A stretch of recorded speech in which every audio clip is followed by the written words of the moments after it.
연립 1차 방정식의 활용 두 번째 동영상으로 거리 속도 문제에 대해서 설명할게요. 이 동영상에서는 속도와 속력은 구분하지 않을게요. 흔한 문제입니다. 집에서 서점을 거쳐서 학교를 가는데 집에서 학교까지의 거리가 520m이고 걸리는데 10분 걸렸다. 걸리는데 10분 걸렸다. 집에서 서점까지는 분속 40m의 속도로 움직이고 서점에서 학교까지는 분속 60m의 속도로 움직였을 때 집에서 서점까지의 거리와 서점에서 학교까지의 거리를 구하라. 이런 류의 문제요. 이런 문제 우리 다 알아요. 누구나 다. 거속시. 거리, 속도, 시간. 거속시 누구나 다 압니다. 누구나 다 아는데 사람들이 이렇게 잘 안 풀더라고요. 사람들이. 저는 어떻게 얘기하냐면 요 가로막대기 있죠. 이 가로막대기 위에 거리를 적고 가로막대기 아래에 속도와 시간을 적으라고 그래요. 사람들이 저처럼 안 하는데 보통 문제집 같은 데도 저처럼 안 풀어요. 근데 저는 거리를 위에다 적고 속도와 시간을 아래에다 적으라고 그래요. 그래서 이 가로막대기 기준으로 집에서 서점까지의 거리를 xm라고 할 때 만약에 중학교 1학년 1차 방정식 수준으로는 서점에서 학교까지의 거리가 520 빼기 x가 됩니다.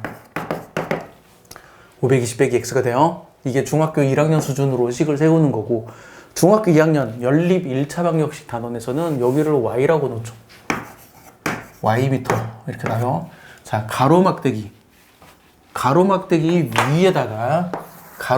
위에다가 거리를 적어요. 그리고 가로막대기 아래에다가 속도를 적습니다. 가로막대기 아래에다가 분속 40m, 분속 60m. 가로막대기 아래에다 속도를 적어요. 왜 이렇게 하라고 그러냐면 이런 상황에서 제가 학생들한테 물어봐요. 야, 집에서 서점까지 걸린 시간이 얼마야? 이렇게 물어보면 학생들이 여기서 막 고민을 해. 대답을 못 하더라고. 봐라. 시간은 속도분의 거리잖아.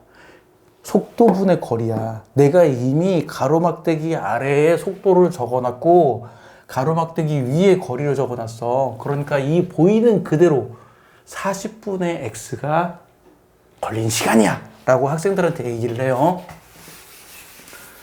자, x 더하기 y는 520이 나오고 집에서 서점을 거쳐서 학교까지 가는 거리가 520m니까 그리고 시간 집에서 서점까지 가는데 걸리는 시간은 이렇게 적었기 때문에 속도를 아래에 적고 거리를 위에 적었기 때문에 그냥 보이는 그대로 아주 사소하지만 중요한 팁이에요.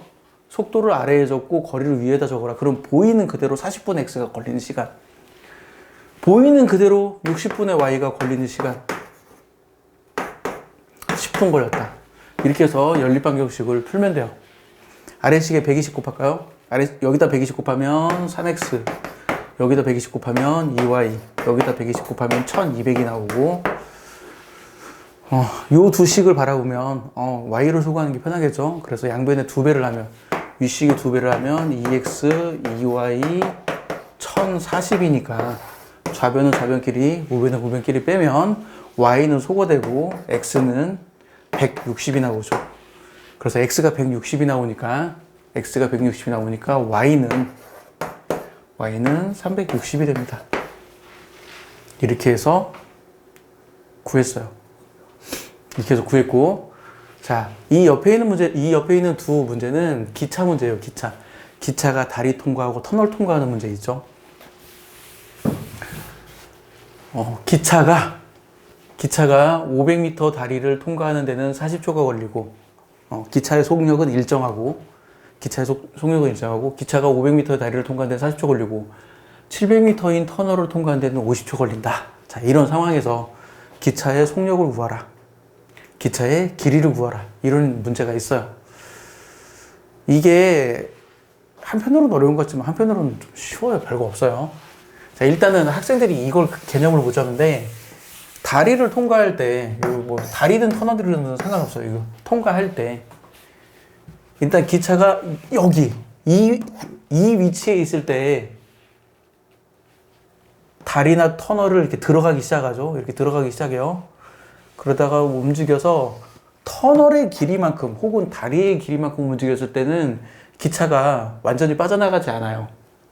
그럼 기차가 완전히 빠져나가려면 어떻게 되냐면 요렇게 이 위치에 있어야 기차가 완전히 빠져나가죠. 이 위치에 있어야. 그러면 이거는 다리 또는 터널의 길이고 이거는 기차의 길이에요. 기차의 길이. 그러니까 기차가 다리 또는 터널을 완전히 통과하려면 얼마큼을 움직여야 하냐면 다리의 길이 더하기 기차의 길이만큼 움직여야 완전히 통과해요. 터널도 마찬가지예요. 터널의 길이 더하기 기차의 길이만큼 움직여야 완전히 통과하게 됩니다.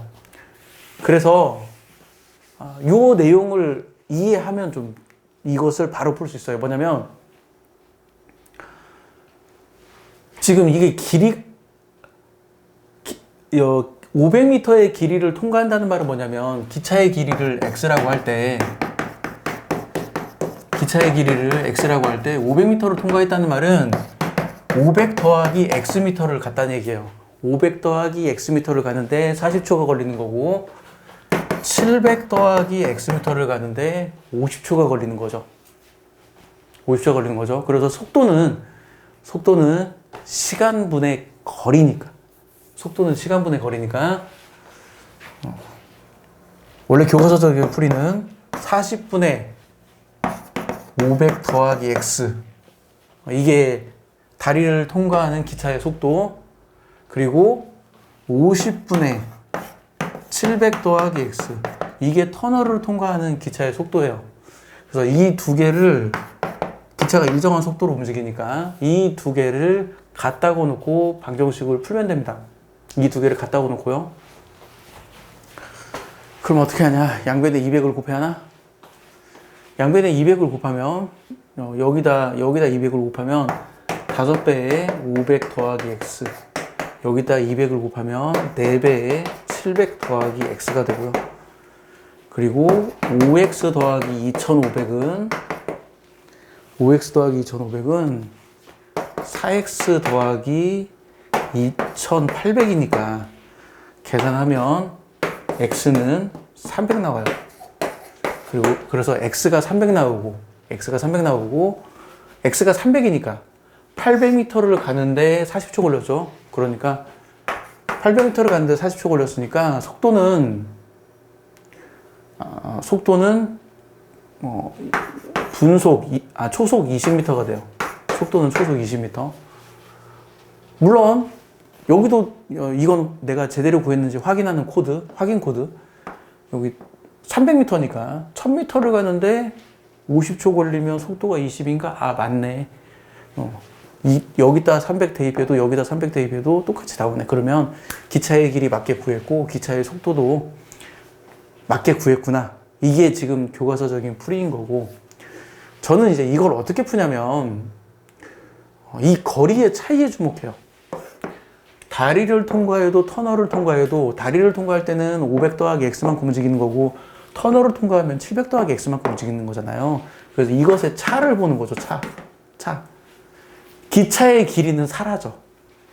그러니까 기차가 다리를 통과하기 위해서 움직인 거리, 터널을 통과하면서 움직인 거리의 차를 비교해보면 기차의 길이는 사라지고 그냥 다리의 길이와 터널의 길이의 차가 그 차이예요.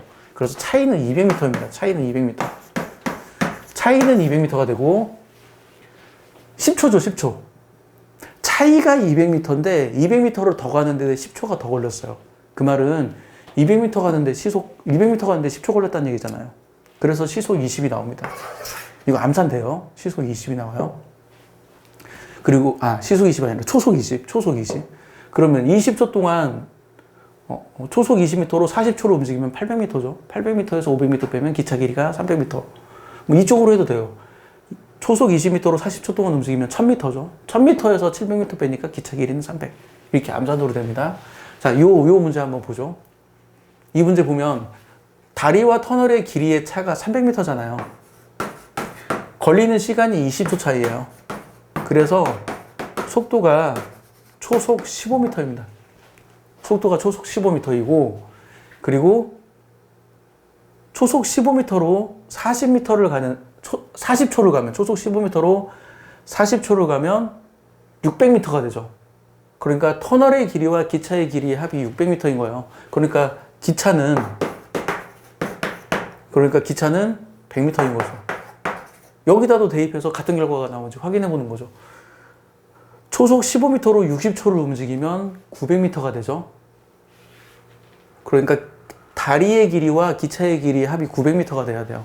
그러면 기차의 길이는 100m가 돼야 돼. 그러니까 여기다 대입해도 100m, 여기다 대입해도 100m니까 내가 맞게 구했어요. 이렇게 푸는 겁니다. 이거를 이렇게 교과서적인 풀이로 다시 한번 제시를 해주면, 역시 기차 길이를 xm라고 하면, 기차가 다리를 완전히 통과하는 데는 이번엔 이렇게 쓸게요. 아까는 800 더하기 x라고 썼는데 이제는 x 더하기 800이라고 쓸게요. 기차가 다리를 완전히 통과하는데 이동하는 거리는 x 더하기 800.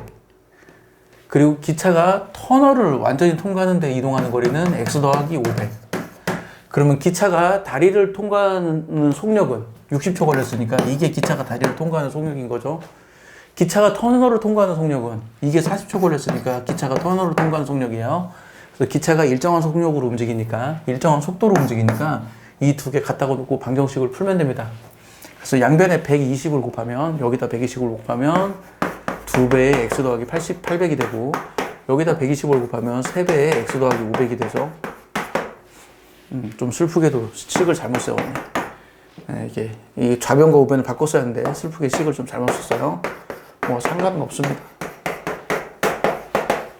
이렇게. 그러면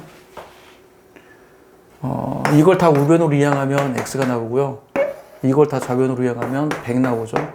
따라서 x는 100 나옵니다.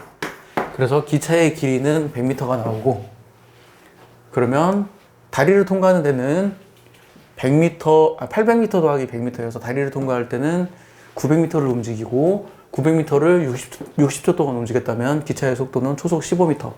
내가 맞겠는지 확인하고 싶으면 600m를 500 더하기 100이니까 600m를 40초 동안 움직였을 때 똑같이 초속 400m가 나오냐, 그걸 이용해서 계산하면 됩니다.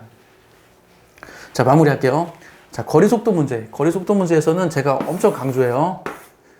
거리속도 문제는 거리, 속도, 시간. 그림을 그릴 때 사실 제가 이 말한 이거는 시각화라는 동영상에도 있는 내용이에요. 시각화라는 주제를 가진 동영상에도 있는 내용입니다. 지금 말한 내용은 이 가로막대기를 기준으로 가로막대기 위에다가 거리를 적어라, 가로막대기 아래에다가 속도와 시간을 적어라. 그래야 보이는 그대로 속도, 시간을 복잡한 계산 없이 구할 수 있다. 이게 거리속도 문제의 풀이의 핵심. 그리고 기차 문제는 이 길이의 차와 시간의 차를 이용해서 바로 기차의 속도를 구할 수 있다. 알아두면 기차 문제 푸는데 도움이 됩니다. 자, 앞에 첫 번째 동영상에서 변신을 이용해서 문제를 빨리 푸는 방법을 설명했잖아요. 변신도 마찬가지고 요 차이를 이용해서 속도를 바로 구하는 것도 마찬가지인데, 제가 학생들 가르쳐 보면 교과서적인 풀이를 못하는 애들은 이걸 가르쳐줘도 시간 지나면 까먹고 못 익혀. 그래서 제가 부탁하고 싶은 거는 일단은 교과서적인 풀이를 먼저 정확하게 익히는 걸 권합니다. 교과서적인 풀이를 익히고 교과서적인 풀이를 푸는 게 너무 귀찮고 짜증나. 그런 때는 이런 풀이를 따로 익혀두는 것도 권합니다. 이것만 익히면 나중에 문제를 살짝 바꾸면 문제를 못 풀어요. 그러니까 교과서적인 풀이의 장점은 문제를 살짝 바꿔도 풀 수 있다는 것이 교과서적인 풀이의 장점이기 때문에 반드시 교과서적인 풀이를 알아야 합니다. 보편적인 풀이를 알아야 돼요. 근데 이런 특수한 상황에서 풀 수 있는 이 풀이도 알아두면 나중에 시험 문제 풀 때 빨리 풀 수 있으니까 도움은 될 겁니다. 자, 다음 동영상은 여기 있어요. 지금까지 발키리였습니다. 마칠게요.